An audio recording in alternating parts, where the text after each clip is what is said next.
Bonjour à tous et bienvenue dans l'interview. Aujourd'hui, je reçois Joëlle Milquet. Bonjour. Bonjour. Alors, vous êtes députée régionale bruxelloise CDH. Et alors, je vais tout de suite vous poser la question concernant cette nouvelle gouvernance et ces nouvelles propositions que le gouvernement propose, notamment Rudy Vervoort.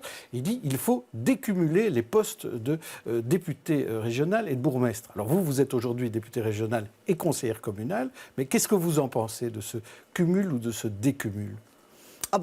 Moi, je ne cumule pas.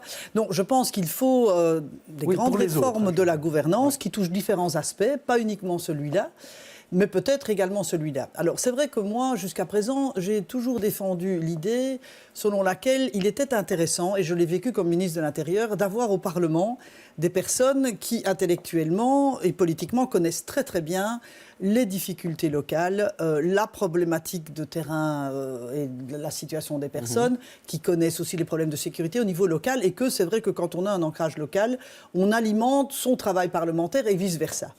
Maintenant, moi, je suis tout à fait ouverte à ce qu'on évolue par rapport à cela. Moi, déjà, en termes de rémunération, je pense qu'on peut très bien considérer qu'on doit cadrer évidemment beaucoup plus. Mais si à un moment, il y a un consensus pour dire qu'on fait et on organise une interdiction de cumul entre, d'un côté, bourgmestre et échevin, mais en considérant qu'alors il en faut moins, qui ait plus de responsabilités, qui travaille vraiment à temps plein pour cela, et que par ailleurs il y a une fonction parlementaire, moi je suis complètement ouverte au débat. Tout ce que je ne voudrais pas, c'est qu'on ait une fonction parlementaire complètement désincarnée de la connaissance des réalités locales, où l'on perd en qualité. Donc il faut peut-être trouver un modus vivendi pour y arriver. Peut-être comme à la région wallonne, où on limite à 25% ceux qui peuvent cumuler, par exemple. Oui, puis l'important, c'est que des conseillers communaux qui ont des ancrages locaux, mais qui ne sont pas dans une fonction exécutive, puissent alimenter aussi le travail parlementaire. Donc moi, je suis ouverte, mais je pense que ce n'était pas la plus grande urgence. La plus grande urgence, c'est en termes d'éthique, c'est l'excès de rémunération, c'est ce que l'on a vu de complètement indigne au niveau de Publifin, même si c'est des cas isolés, ce sont des cas inacceptables. Donc la première urgence, c'est de cadrer les rémunérations, notamment aussi à Bruxelles, ce que d'ailleurs la majorité vient de décider, puisque nous avons eu une réunion il y a deux semaines avec les différents responsables des partis de la majorité, où on a bien décidé que désormais à Bruxelles, on appliquait aux OIP, mais aussi aux fonctions communales et paracommunales, des plafonds de rémunération au niveau des présidences, vice-présidences et aussi conseils d'administration de 300, 250 et puis 120 euros, comme ça a été décidé en Wallonie. Donc ça, c'est effectivement au niveau des décisions qui tomberont avec le gouvernement de cette semaine. Mais je reviens sur l'histoire de députés. Est-ce qu'un député aujourd'hui, c'est assez de boulot? Est-ce que c'est un boulot plein temps? Un député régional, puisque le cas de Rudy Vervoort dont il parlait, c'est vraiment l'aspect cumul député régional et bourgmestre ou échevin. Écoutez, quand vous êtes élu, bon, vous avez un mandat, vous devez l'exercer évidemment à fond. Alors, il y a des parlements qui ont des agendas plus lourds que d'autres. Je reconnais qu'il y a une différence entre l'agenda que je remarque en tout cas au niveau du Parlement bruxellois et celui du Parlement fédéral, qui n'est pas... qui est quand même beaucoup plus soutenu, je pense, et plus lourd en termes de nombre de commissions, de sujets, etc. Mais vous devez évidemment le faire à temps plein, parce que, à temps plein, c'est évidemment le nombre d'heures que vous accordez. Vous pouvez évidemment travailler d'autres heures, week-end, soir, à des activités qui peuvent être autres ou qui peuvent être aussi politiques. Parce qu'un travail de parlementaire, c'est aussi être sur le terrain, c'est aussi évidemment imaginer des propositions nouvelles. Ce n'est pas que suivre uniquement les travaux du Parlement. Ça peut être une activité privée, parce que pas mal de députés ont une activité privée. Vous-même, vous avez redémarré une activité privée. Je viens juste de redémarrer il y a 15 jours. Comme avocate. Une journée par semaine, ou l'équivalent en tout cas. Et donc ça permet de garder un contact aussi avec la vie réelle, entre guillemets. Oui, puis c'est important, puisqu'en même temps, on dit qu'on n'a pas envie d'avoir des professionnels de la politique. Donc c'est important d'avoir aussi une certaine indépendance, le cas échéant. Ça dépend des personnes et de leur capacité de travail. Moi, j'ai toujours travaillé 80 heures semaine quand j'ai été ministre, présidente de parti, donc je suis une bosseuse. Donc moi, je travaille les week-ends et le soir en même temps. Alors, on va rester sur la bonne gouvernance, mais en parlant du respect des différents pouvoirs. Alors, on remarque aux États-Unis, par exemple, que le président Trump n'en a que faire du respect des juges et de leurs décisions. Et souvent, il remet en cause les juges eux-mêmes. On a l'impression que parfois, en Belgique, c'est la même chose avec le gouvernement fédéral et Theo Franken qui remet en cause des décisions. Et d'ailleurs, l'avocat général de la Cour de justice de l'Union européenne donne raison à cette famille de Syriens qui attend son visa. Est-ce que c'est essentiel en démocratie, ce respect du pouvoir judiciaire par l'exécutif? Ce qui est fondamental, ça date de Montesquieu et ça reste vraiment d'actualité, plus que jamais quand on voit les dérives de Donald Trump, qui pour moi est complètement inapte à être président des États-Unis, il le montre tous les jours, c'est d'avoir évidemment une séparation des pouvoirs et avoir des pouvoirs qui s'auto-contrôlent d'une certaine manière. Et donc avoir un pouvoir judiciaire indépendant qui a pour mission de juger en toute indépendance est fondamental. Par ailleurs, avoir une fonction exécutive qui gère et une fonction législative qui promulgue des lois, mais qui peut aussi, parfois, dans le cadre d'une commission d'enquête, contrôler, lorsqu'il y a un dysfonctionnement, le judiciaire. Ce qu'il ne faut pas, c'est qu'on sorte de son rôle.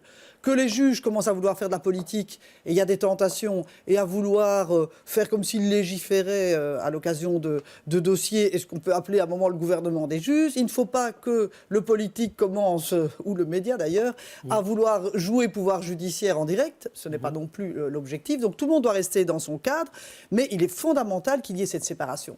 Sans ça, regardez, vous avez alors tous les abus possibles. Heureusement que nous avons une magistrature autonome au niveau des États-Unis qui démontre qu'il y a une inconstitutionnalité des décisions de Donald Trump qui sont complètement hallucinantes. Alors revenons à la ville de Bruxelles. Hier, il y avait conseil communal. Vous y étiez, bien sûr, et vous faites partie de ceux qui ont interpellé le bourgmestre et les échevins concernant ce fameux stade national qui risque de ne pas être prêt pour l'Euro 2020. Et alors, Alain Courtois vous a répondu en disant qu'il n'y avait pas d'autre solution que ce stade national, que rénover le stade Roi-Baudouin n'était pas une solution, qu'il n'y a pas d'argent pour le rénover. Plus précisément, il a dit, Alain Courtois donc, il n'y a pas de plan B et il n'y en aura pas. Alors ça vous a mis en colère, cette position-là ? Mais quel est notre problème à l'égard du stade ? Depuis le début, nous avons toujours dit, comme CDH, bien évidemment, qu'il est nécessaire d'avoir un stade national et, dans un premier temps, c'est vrai qu'on avait souvent défendu le fait que nous puissions refaire ou rénover le stade Roi-Baudouin à l'époque, ce qui aurait coûté, je pense, moins cher, mais néanmoins qu'on ait un stade. Au départ, on avait pensé que ce soit à Scarbeck Formation, voilà. Mais la condition que j'avais toujours mis et que nous avons mis comme CDH, ça a toujours été de dire sans un euro public. Ce n'est pas aux citoyens qui ont des difficultés, aux pouvoirs publics qui doivent investir en éducation, qui doivent investir au niveau local, d'aller payer un stade, qu'on devait faire d'ailleurs comme à l'étranger.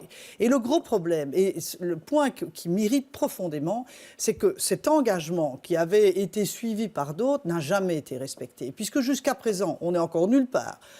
Ce dossier a pris un retard énorme. On n'a pas encore je relisais encore une phrase de M. Van Engel en disant il y aura le premier coup de pelle en mars 2016. On est en février 2017, on n'a toujours pas les permis de bâtir. Ce qui me dérange, c'est que la région met 40 millions pour le parking C, la ville de Bruxelles, 40 millions, c'est 80 millions. Par ailleurs, la ville de Bruxelles doit payer 4 millions par an pendant 30 ans, ça fait 120 millions aux frais du contribuable. Par ailleurs, elle a accordé un bail emphytéotique à la société Glamco à titre gratuit, lui permettant d'exploiter presque 100 000 mètres carrés pour... En bref, ça coûte très cher. Oui, non, mais c'est des coûts exorbitants, sans parler du million donné aux avocats. Et le fait que la ville devra, à la fin du bail emphytéotique de 99 ans, repayer pour le stade, alors que dans toutes les autres villes qui ont des stades, non seulement ils reçoivent des recettes, mais en plus, ils reçoivent après, in fine, le stade gratuitement. Donc c'est un contrat qui a été négocié en dépit du bon sens, au mépris de l'intérêt des citoyens et du financement public, tout ça parce qu'il a l'obsession de certains d'absolument avoir le stade pour y jouer 3 matchs. Je ne suis pas sûr que c'est la plus grande priorité mondiale. Alors imaginons que ce stade national ne se fasse pas. est-ce qu'il y aura un dédit à payer par la ville et est-ce que le stade Roi-Baudouin pourrait être rénové? Alain Courtois dit que ce n'est pas possible. Moi, je trouvais un peu facile de la part de M. Courtois de faire une logique de déni. C'est comme si tout allait bien alors qu'on est profondément en retard et que tout le monde, même M. Van Engel à la radio hier, avait l'air de dire qu'on n'était pas sûr que ce serait dans les délais. Et dans le contrat de bail, les responsabilités ne sont absolument pas clairement établies. Qui va payer, qui est responsable, que se passe-t-il si ce n'est pas fait dans les temps, si les permis ne sont pas donnés, etc. Donc, il y a un risque. Et aller dire qu'il n'y a pas de plan B, alors que peut-être qu'on sera obligé d'en trouver un à l'avance, je peux comprendre la méthode Coué, mais en fait, à un moment, peut-être que cette question se posera. Et donc la question était loin d'être stupide et méritait une réponse un peu plus nuancée, je pense. Alors, Joël Milquet, je ne vais pas vous laisser partir aujourd'hui sans parler du pacte d'excellence, parce que c'est d'actualité, tous les partenaires donnent leur avis, et les avis, c'est plutôt non mais ou parfois oui mais. Est-ce qu'il y a un problème de méthode? Pourquoi ce pacte d'excellence a l'air si discuté alors qu'on avait l'impression que tout le monde était content? Écoutez, ce qui m'amuse, c'est que quand des personnes n'ont pas envie de bouger, on a l'impression que c'est la réforme qui est mauvaise et que tout ce que disent les personnes est relativement bon. Ce pacte, il est indispensable. Nous avons un enseignement de la Fédération Wallonie-Bruxelles qui doit être amélioré sur l'égalité entre élèves, sur son efficacité, sur son équité, sur la formation des enseignants, sur l'investissement en maternelle, sur l'amélioration des les syndicats savoirs ne se de rendent base. pas compte de ça? Non, alors... D'abord, il n'est pas rejeté. Donc, c'est toujours très facile de dire « Ah, c'est rejeté ». Non. En fait, il y a des demandes de précision d'une base qui n'a peut-être pas été suffisamment bien informée, peut-être par les instances. Il y a des politiques de communication en cours, etc. Mais les grandes orientations, moi, ce que je remarque, c'est qu'elles ne sont pas du tout remises en cause. Et d'ailleurs, on vient encore avoir de la Ligue des familles. Les différents réseaux ont tous dit oui. Que les enseignants aient des questions et des craintes, je peux comprendre, et il y a moyen de les rassurer. Il n'y aura pas de perte d'emploi. Ce qui a été dit par certains sites, il y a un peu de désinformation aussi. Donc il n'y aura pas de perte d'emploi dans l'enseignement qualifiant. Mais il y aura des évolutions. On doit renforcer l'encadrement au niveau maternel, on doit renforcer les financements au niveau du primaire. Il est vrai que le qualifiant doit évoluer, mais bien évidemment, les personnes qui ont des statuts restent en place. Alors qu'on réoriente les personnes pour pouvoir peut-être faire d'autres métiers dans l'école, des pratiques collaboratives, du soutien pédagogique, du tutorat. Il y a des tas de nouveaux métiers dans l'école qui doivent être capables d'attirer des enseignants et que les boulots évoluent. Ce n'est pas pour autant qu'il va y avoir des pertes d'emploi, ça n'a jamais été dit. En tout cas, j'enregistre que vous les rassurez. Merci Joël Milquet. Demain, je reçois Ridouane Chaïd. Bonne journée, bonne soirée d'ici là.